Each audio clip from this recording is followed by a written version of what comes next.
to the podcast Vision Vault. We have with us a very special guest, Tharun, who is a very big fan and an expert, I would say, about Harry Potter. He has been writing a lot of content, he has been attending a lot of events, and let's hear straight from him. Hello, Tharun, welcome to the podcast. Hi Tejas. Hi Tejas. Uh, Tarun, so let's get straight away. What got you interested in Harry Potter in the first place? It was in my childhood when my cousins actually introduced me to Harry Potter. But for a long time, I wasn't interested in it. It was only during the pandemic that I got renewed interest in it, mainly because of the themes of friendship and school life nostalgia. Did you see the movies as such, or did you read from the books, or did you do both of them? Both. I've done both actually. Which experience did you find it more rewarding? Was it as a reader, or was it as someone who sees the movie? As a reader, always. That's cool. That's cool. So, how long did you take to finish all the series? Reading all It the should series. it should take around 25 days to finish reading the entire series. That's it. That's very surprising, Tarun. Thank you. That's so cool. That's so cool. So, tell us about, which among the different series that are there. You have The Prisoners of Azkaban, Goblet of Fire. So, which is your favorite one? Prisoner of Azkaban, there's the concept of time travel and innocent people being freed and the guilty people being exposed and all of that. So I think the third book is the win. That's so cool. That's so cool. Which of the characters do you like the most? And you should elaborate, like why you like that character, and what are the fault lines you find with that character, and what are the positives you find with that character. Ron Weasley, actually, Harry Potter's best friend. He's my favorite character because he's the loyal underdog, the one who is always seconded, the one who is always left shunted to the side because his best friends need to get the spotlight. So because of that, of course, Ron does not come without faults. Actually, Ron can be a bit possessive at times. Ron can be a bit short-tempered at times. He and Hermione even fought in the fourth book, right, over jealousy and spitefulness and all of that. Of course, Hermione can also be jealous and spiteful. I'm not denying it. But here's the thing: Ron grows. Ron makes a mistake, learns from it, and grows.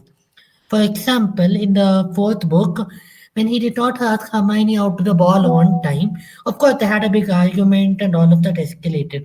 But in the seventh book, when a similar opportunity came up, Ron actually asked Hermione first if he can take her to the dance, which she admitted, she of course accepted. So like that, he makes mistakes and he rectifies them and he even apologizes. So that's one quality all of us should learn. That's very good. That's very good. That's a very, very interesting answer. So, what are your major learnings from Harry Potter? So, you touched upon the themes of friendship at the beginning, but are there any other themes that you would like to reflect upon? Something that is applicable to, how the world is run in the present day, and also like something that we should imbibe as citizens of the human race? Yeah, now that you mention it, I do would like to talk about politics in the Harry Potter world. For example, there's Cornelius Fudge. So when Voldemort is back, Fudge just puts his head into the sand like the proverbial ostrich. He does not want to put his career at risk, admit that the Dark Lord is back, and a full-out war is happening right under his nose. He just wants to run away, which proves very disastrous to the wizarding world. So one thing I would like to see is whenever there's a problem, face it head on. Don't try to run away from it. You cannot run away from it. That is what I would like to say in short. That's so cool. That's so cool. So that is something that we all should imbibe. So let's not delay the onset of problems, occurrence of problem is inevitable. Let's face it head on and let's try to resolve it. Yes, absolutely. That's so cool. That's so cool. So, Tarun, if you could change one or two characters from the series, if you could replace someone with entirely different set of powers, entirely different set of qualities, who would that be? I would rather see more of Nymphadora Tonks than see Grob. You know, Hagrid's half brother, that giant. He was a pretty useless character if you ask me, no offense. But I would have loved to see more of Nymphadora Tonks. The horror, the police, the Order of the Phoenix member, how she fights, how she navigates stuff, all her cool skills. She's a metamorphosis. No, she can go and do a lot of amazing things. I'd have loved to see that more. That's so cool. That's so cool. So, if you could add any of the characters, like, I mean, of course, Harry Potter is a complete package in itself with all sorts of characters. But if, as a fan of this series, like, if you could add any of the characters, what sort of magical powers do you think that character will possess? I would like to balance things out with Trelawney actually because Trelawney is often regarded as an old fraud.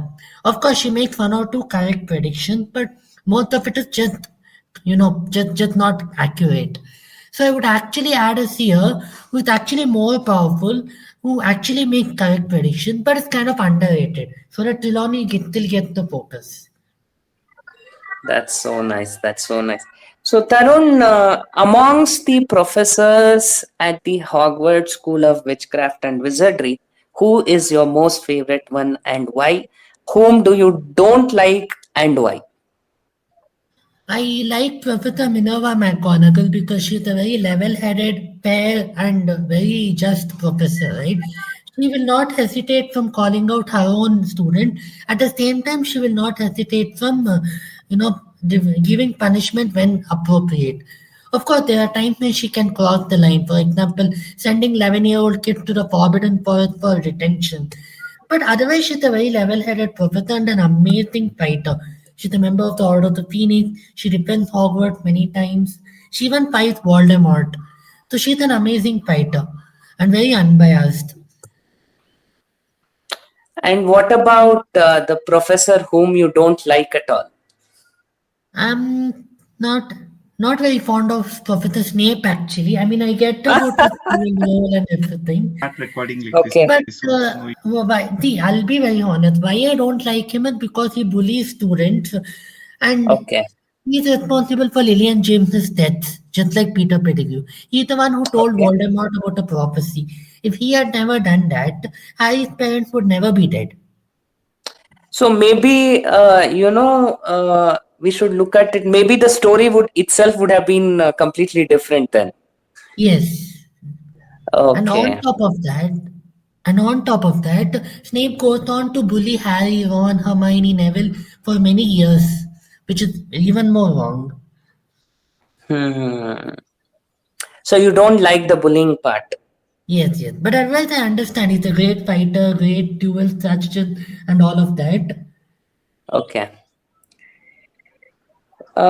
So I kind of, it's again like it's been a long time and I don't remember, but there was a professor who was close to the guy who was put in the Azkaban prison. Like I am not able to recollect his name.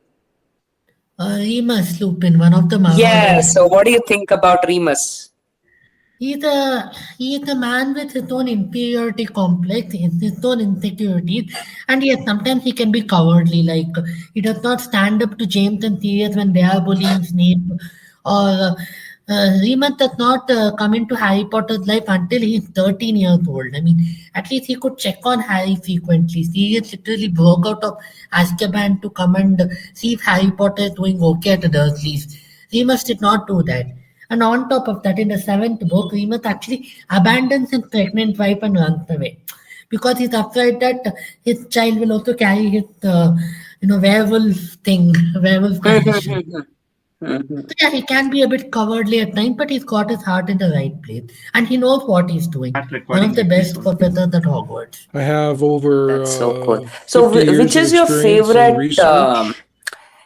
Which is your favorite scene? Like, which scene do you think is most instrumental to this entire series? Like, that completely changed the course of the story itself.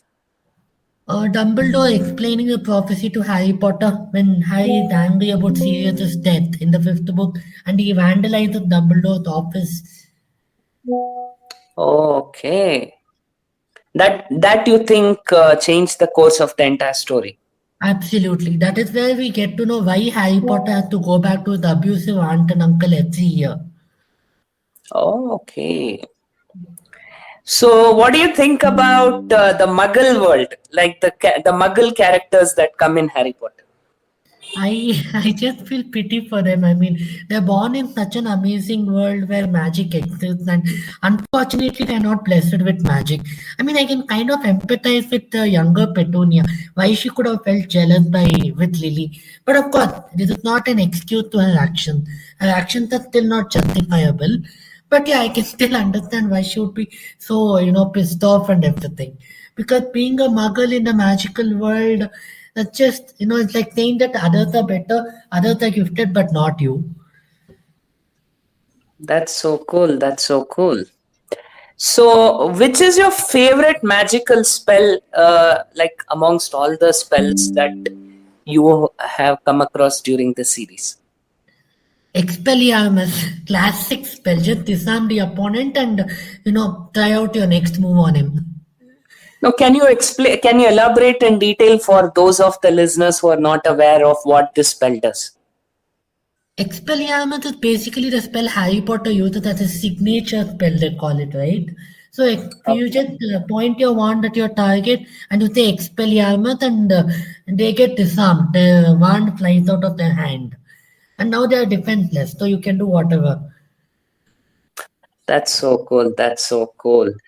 So what do you think? So, I'm not sure about the name of the game, the broomstick. I keep forgetting it. I mean, I remember it, but I keep forgetting it. Like, what do you think about the game?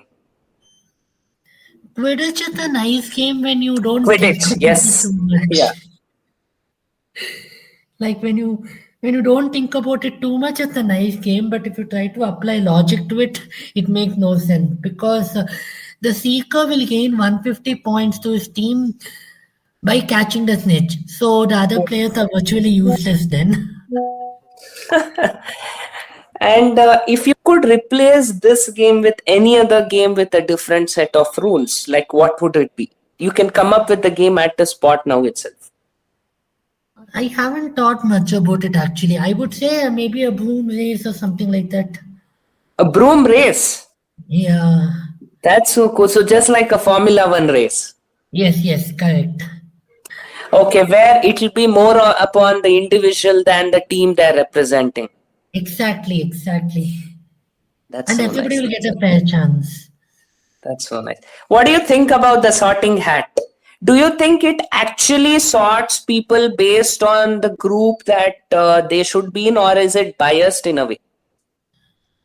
See, sorting a 11-year-old kid based on what he's going through in life now at 11 is a terrible idea. What the sorting has should or what should actually be done is when an 11-year-old kid goes to Hogwarts first, just put him in a common dormitory. Don't sort them into any house. Probably when they're 14 or 15, sort them into these houses Gryffindor, Ravenclaw, Hufflepuff, Slytherin. Maybe then you can do it. But don't do it as soon as they get into the school. And I would still say don't sort people based on what a sorting hat said. Instead, assign it randomly like they do with us in Muggle schools. Like one day you're a Gryffindor, one year you're a Gryffindor, one year you're a Hufflepuff. Do it like that. That's so cool. So, I mean, the entire world is filled with Muggle schools. There is no magic school. So, so which is your favorite group, Tarun? Like, is it Gryffindor? Is it Slytherin? Is it Hugglepuff? Like, and why do you have an affinity towards that group? So, if you were in Hogwarts, which group would you have been preferred to be a part of?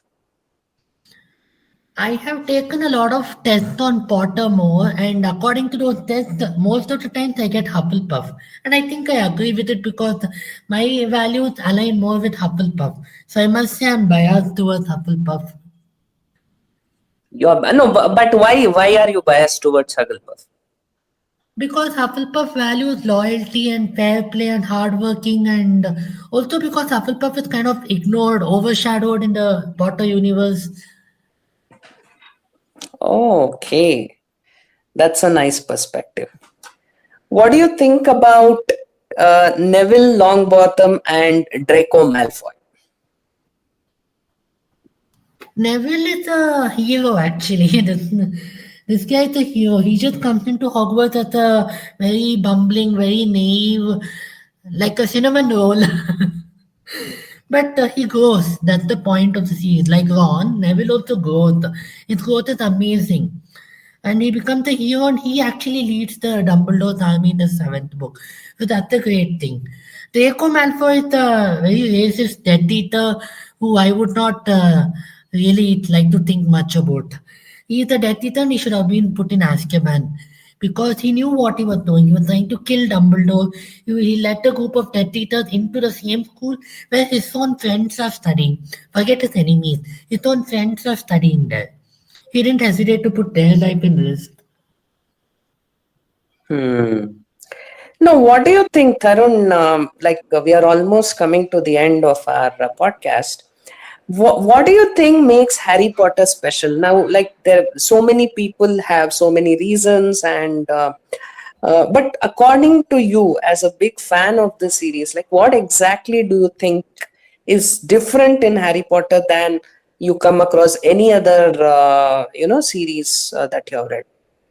What makes it special? What makes it special according to you?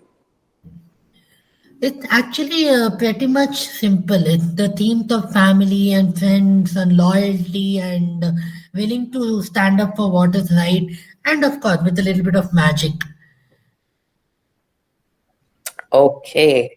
So, do you think a series that is more powerful, that will sort of touch upon more important values, will come in the future, and that that will not overshadow Harry Potter exactly, but that will be a dominant in our discourse? Do you think such a series? There is a possibility of such a series coming up in the near future. It can actually. I have good reason to believe it already has. Okay, let's. That's interesting. That's interesting. So, do you think someone from our country, is able to write something that, I won't say overtakes. I mean, it's not a competition as such, but is equally engaging, is equally entertaining, and is equally, you know, um, as impactful as Harry Potter? Do you think there is such a possibility? Certainly. In fact, I would say many such authors have actually come out and done that already with published books. Can you name a few, if you don't mind, for the benefit of the listeners? Okay, I guess I'll have to think. Okay, there's Samsara Enter the Valley of the Gods. I believe it's also dubbed Indian Harry Potter or Indian answer to Harry Potter something. Who is the author, Tarun?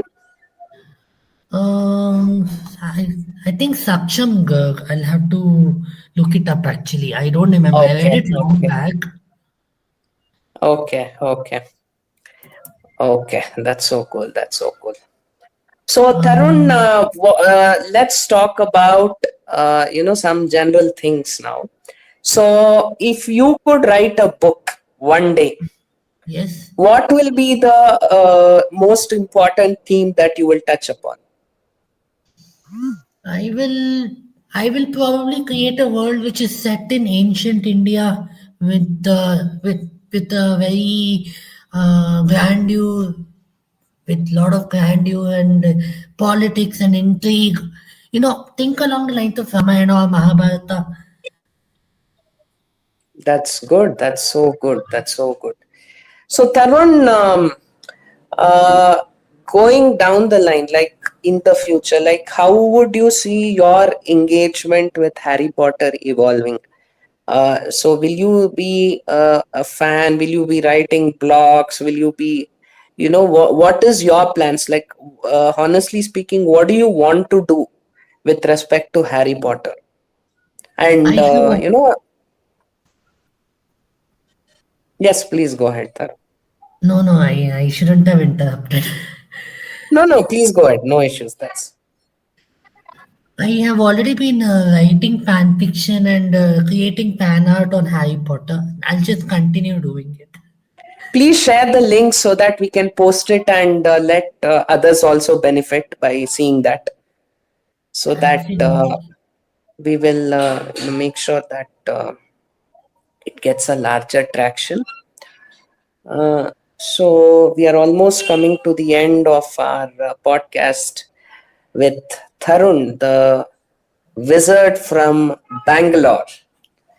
Tharun, Thank you. so uh, what I just wanted to ask one more thing, like that I had forgot. What do you think about Gringotts Bank? Do you think that Gringotts Bank is the solution to all our financial woes? The concept is actually good, but I don't think the money can be translated in muggle terms. In the sense, I'm sure people who have studied economics and all who read Harry Potter, I'm sure they can come up with better explanation as to why I feel this way. But somehow I feel it does not tally. The wizard galleons and sickles, they don't tally with the economy or how the muggle money works or how the wizarding economy even works in the first place. So you think it is presenting a very different picture of how finances and financial transactions take place? Yes, yes. So, just a few. I mean, I know this is a slightly, it's not off the topic, but it's a slightly no controversial question given the current situation and the views of the author. What do you think about J.K. Rowling in general? Like, not going into her views on certain topics, but purely sticking to Harry Potter. Like, do you think any, like, she was the chosen one? Like, she was the one who was meant to write this? Or, like, what do you think about the entire, like, looking at her life story and, looking at how things came out and the hit that Harry Potter became, and how it has seeped into the psyche of our everyday life? Like, what do you think about this entire, like, this itself is magic, right? This itself is magic. Yes, see, I would say J.K. Rowling just brought up her imagination and made it alive and started writing. And I believe if every one of us do it, and we can all come up with amazing works, any kind of creativity for that matter. And I feel that J.K. Rowling is a more bold person who does not hesitate to speak up her own true feelings. It's not about we agreeing or disagreeing with her. It's about she voicing her own opinions without fear. That's great, actually. So, last question, Tarun, to before we end the podcast, what do you think the impact of artificial intelligence is going to be on people who want to write fiction, who want to write stories in this space? Like, what do you think? Like, do you think that AI will come up with better stories, or it will ultimately the humans will triumph? See, I think it is a double-edged sword here because yes, AI can create better stories, but AI cannot add human emotions into those stories. You still need a human hand writing that. So I think you still need humans there. It won't completely die out. Tarun, thanks a lot for this conversation. It was indeed amazing. We look forward to hosting you once again in many, many episodes. This is a great introduction, and we are concluding today's podcast. Thanks a lot once again.